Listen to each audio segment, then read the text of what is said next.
Chapter 26. The codec beeped. Snake was surprised and overjoyed to see that it was Colonel Campbell calling. "Snake, can you hear me?" "Colonel." "Are you okay?" "Colonel, what happened?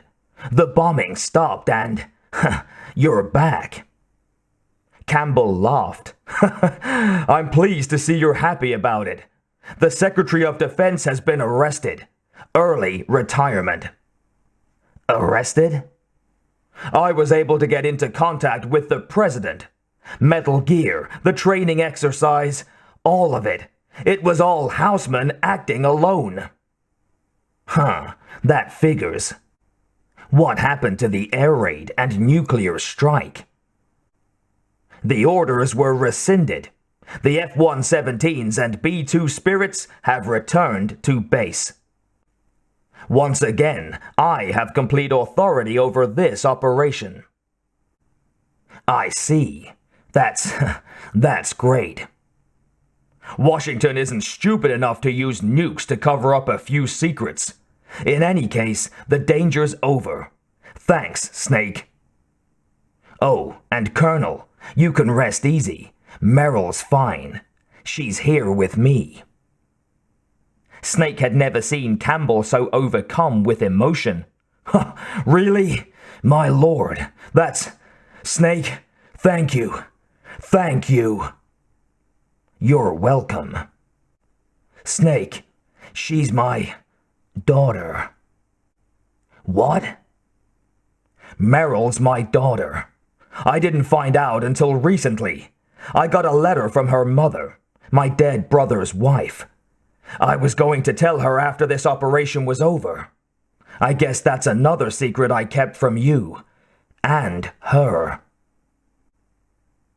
Snake looked at Meryl and she mouthed, "What?" He shook his head and replied to the Colonel. "Colonel, that's..." He had to laugh rather than finish his sentence. "It's okay, Snake." Campbell laughed too, and then said in all seriousness, "Snake, I'm sorry I kept a lot of things from you." "It's okay, Colonel." "Snake, I'm not a colonel anymore, remember?" "Oh, right." "I've got a present for you.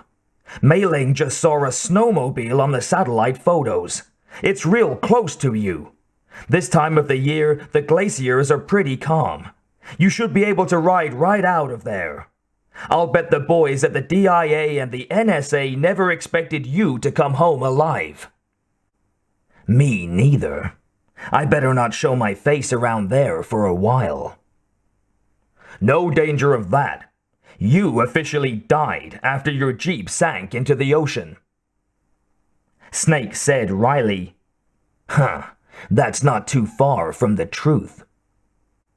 "There'll be a helicopter waiting for you on Fox Island." "Listen, Colonel. Roy. Hell, Colonel. You'll always be the damned Colonel to me.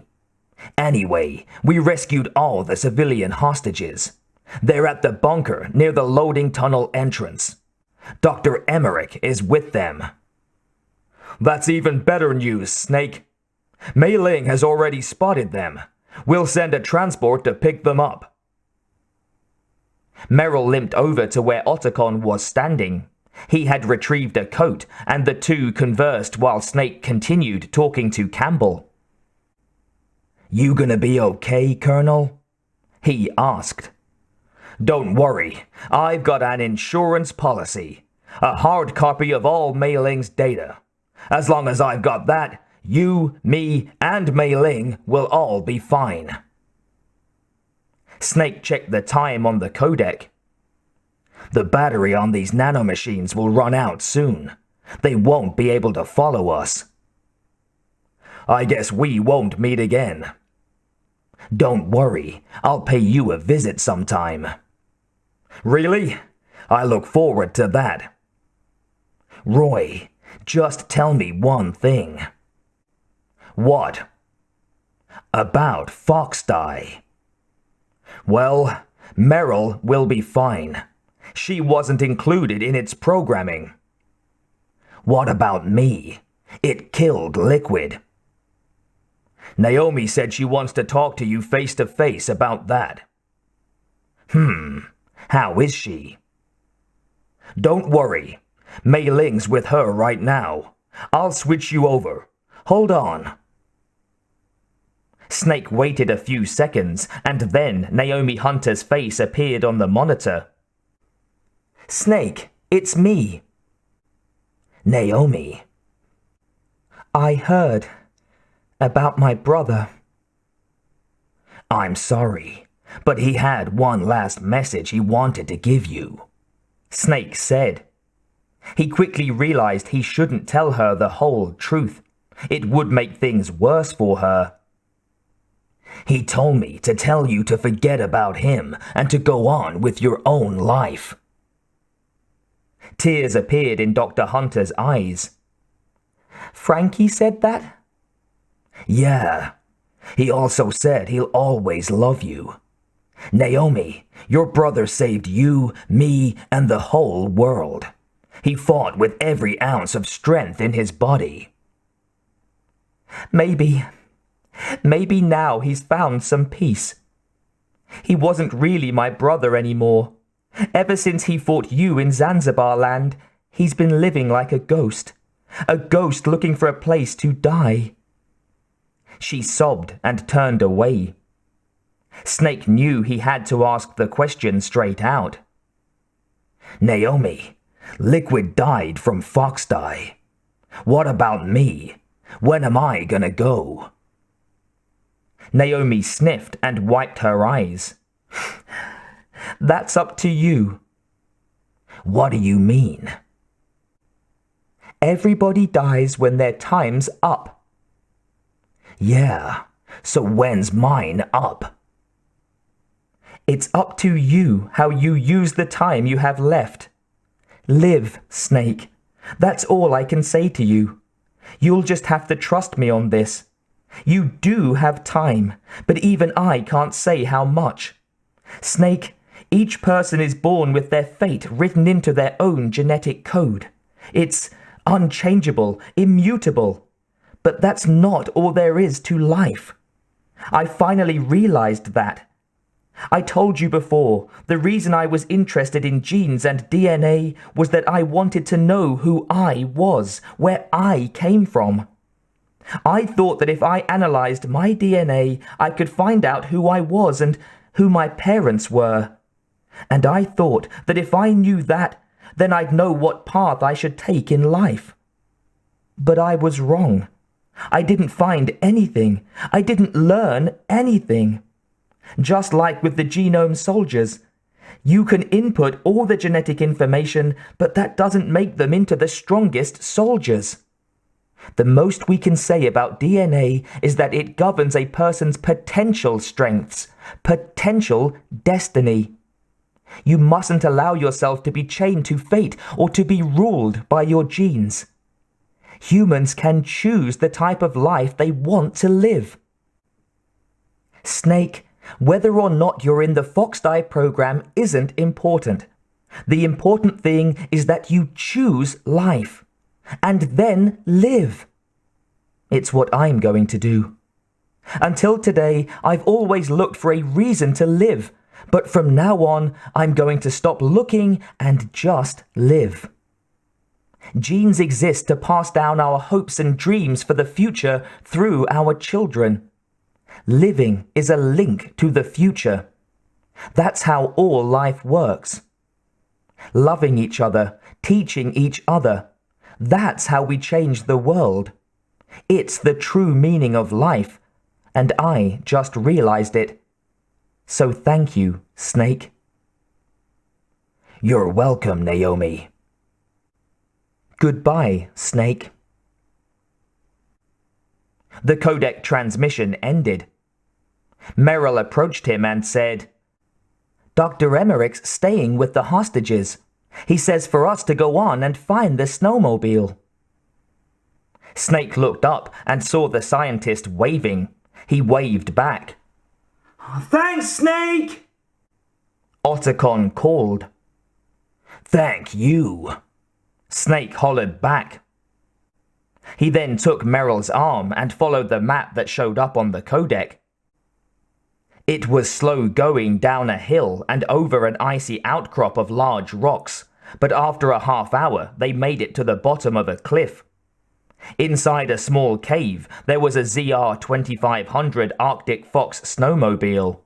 The keys were in the ignition. Snake pushed it out of the cave and sat at the controls. Meryl got on behind him. He turned it on to let it warm up a bit. She held out her palm and showed him a bandana. "I found this in the snow," she said. "Let's keep it as a reminder." "Of what? A reminder of a successful mission or a reminder of the first time we met?" "A reminder of how to live. Until today, I've lived only for myself. Survival has been the only thing I cared about." "That's not just you. That's how everyone is." "I only felt truly alive when I was staring death in the face. I don't know. Maybe it's written in my genes." "What about now? What do your genes say about your future now?" "Maybe it's time I lived for someone else." Meryl hesitated. "Someone else?" "Yeah." He turned back to look at her. She'd never looked more beautiful. "Someone like you. Maybe that's the real way to live." She smiled. Not knowing what else to say, she ventured, "So, where to, Snake?" "David. My name's David." Her eyes widened. "David? Really?" She laughed. "Okay, so where to, Dave?" I think it's time we look for a new path in life." "A new path?" "A new purpose." "Will we find it?" "We'll find it. I know we'll find it." "What are those?" She pointed at some four-legged animals in the distance. They had antlers and were as big as a moose. "Caribou. For the Aleutians, the caribou is a symbol of life. It'll be spring here soon." She whispered in his ear, "For us, too." She placed her hands on his shoulders. He reached back and set his left hand on her right. "Yeah, spring brings new life to everything. It's a time for hope." He looked up at the clear sky. "I've lived here a long time, but Alaska has never looked so beautiful. The sky, the sea, the caribou, and most of all, you." She giggled like a schoolgirl. "I think I'm gonna like this new life." "Come on," he said, revving the snowmobile's engine. "Let's enjoy life." With that, he accelerated and pulled out into the clean, virgin snow. The caribou ignored them as the snowmobile trekked across the whiteness towards new chapters in their destinies.